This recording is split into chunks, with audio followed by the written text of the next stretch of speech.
des crèches plus ou moins nombreuses selon les régions et des nounous plus ou moins chers. Bonjour Benjamin Suchard. Bonjour. Merci d'être avec nous sur France Info. Vous êtes le cofondateur de Youpi, ce qui est une plateforme de mise en relation entre les parents et les assistantes maternelles. Et vous venez de publier votre étude annuelle sur les tarifs, justement, des tarifs qui ont augmenté globalement en 2017. C'est exact. Un tarif qui augmente en moyenne de 2,6% et qui s'élève à 3,18 €.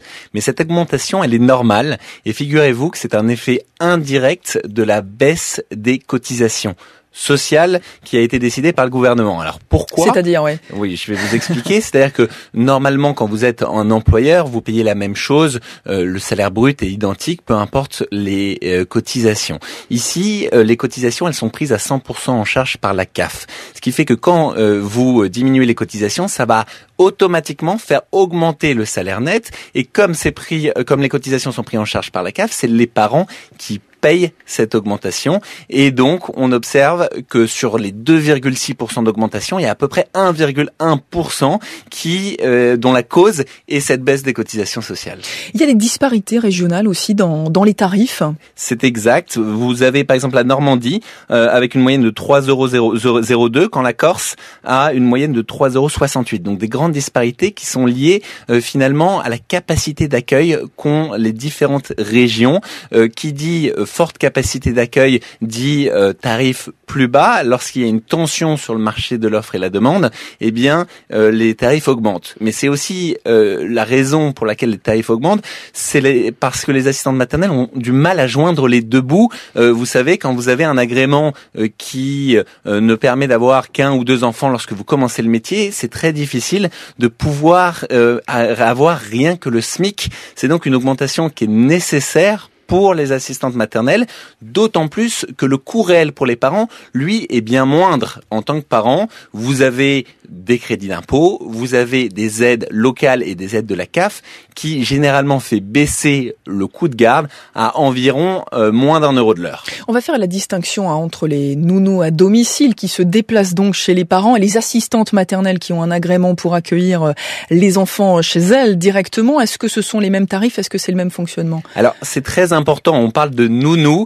de manière générale, mais non, les assistantes maternelles, c'est un métier professionnel. Ce sont des personnes qui ont des formations, qui sont contrôlées par des puéricultrices, par la PMI, et donc ces assistantes maternelles ont un tarif qui est spécifique et qui est un tarif horaire par enfant, contrairement à des nounous à domicile qui ont un tarif horaire. Donc ça n'est pas la même chose et c'est très important de pouvoir le souligner. Et le tarif des assistantes maternelles, pour reprendre ce cas particulier, c'est lui qui a le plus augmenté, hein ? Alors oui, il a augmenté plus que la garde à domicile pour les raisons que je vous ai indiquées. Il faut savoir aussi que sur la garde à domicile, il y a eu une augmentation constante ces dernières années, ces 5 dernières années, et donc il y a une stabilisation du coût de la garde à domicile, mais les assistantes maternelles restent de loin le mode de garde préféré des Français. C'est à peu près 86% de recours à ce mode de garde individuel, et elles sont extrêmement importantes pour pouvoir maintenir une capacité d'accueil importante en France, pour pouvoir avoir des tarifs qui sont également abordables pour les familles, et c'est donc nécessaire de continuer et de favoriser ce recours aux assistantes maternelles qui est pas si simple que ça. Vous expliquez d'ailleurs dans votre étude, vous montrez qu'elles ont de moins en moins de facilité à trouver des enfants à garder. Oui, parce que aujourd'hui, les outils qui leur sont à disposition, finalement, sont complexes, peu à jour. Je pense notamment au site internet de la CAF ou au PMI qui vont proposer aux parents souvent une liste de prénoms, noms, numéro de téléphone d'une assistante maternelle. C'est très compliqué de trouver quelqu'un parce que les plannings ne sont pas à jour, le nombre d'enfants, l'âge des enfants qu'elles peuvent garder.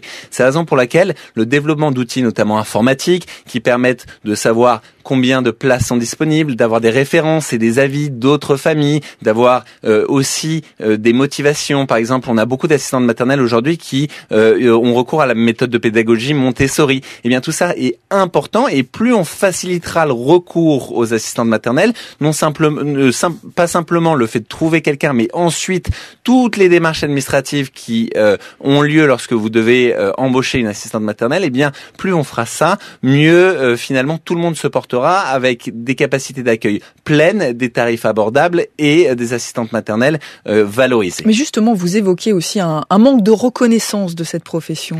C'est vrai, dans ce métier, les assistantes maternelles sont peu reconnues. Elles font un travail qui est indispensable pour que des familles puissent retourner travailler, pour que des familles puissent avoir une activité. Et pourtant, on va souvent négocier leurs tarifs à la baisse. On ne comprend pas finalement la valeur du métier aujourd'hui d'assistante maternelle. Et le gouvernement veut multiplier le nombre d'assistantes maternelles disponibles en France. Or, on voit le recours aux assistantes maternelles ça baisse dans les 5 dernières années. Moins 55 000 parents ont eu recours à des assistantes maternelles. Et c'est essentiel de mieux valoriser ce métier pour pouvoir aussi favoriser ce recours à ce mode de garde. Alors comment faire ? Déjà par le salaire. C'est important de pouvoir valoriser un travail pour un salaire et de mieux expliquer et favoriser aussi toute la partie administrative. Comment faire ? Aujourd'hui, c'est le parcours du combattant pour comprendre, pour qu'un parent comprenne le tarif qu'il va payer à la fin et toutes les démarches administratives. Donc des plateformes, notamment numériques, qui favorisent, comme on le fait nous, la mise en relation et les démarches. C'est cela qui peut permettre, mais c'est aussi, par exemple, proposer une bourse pour le matériel des assistantes maternelles qui est de plus en plus exigeant. On leur demande d'être aux normes, notamment au niveau des jouets. Les puéricultrices qui les contrôlent ont des exigences de plus en plus importantes et proposer une bourse ou plus de formation, c'est aussi un bon moyen. Donc plus de valorisation, plus de simplification, on a compris votre message. Merci beaucoup Benjamin Suchard, cofondateur de la plateforme Youpies, d'avoir été en direct avec nous dans le 14-17 de France Info.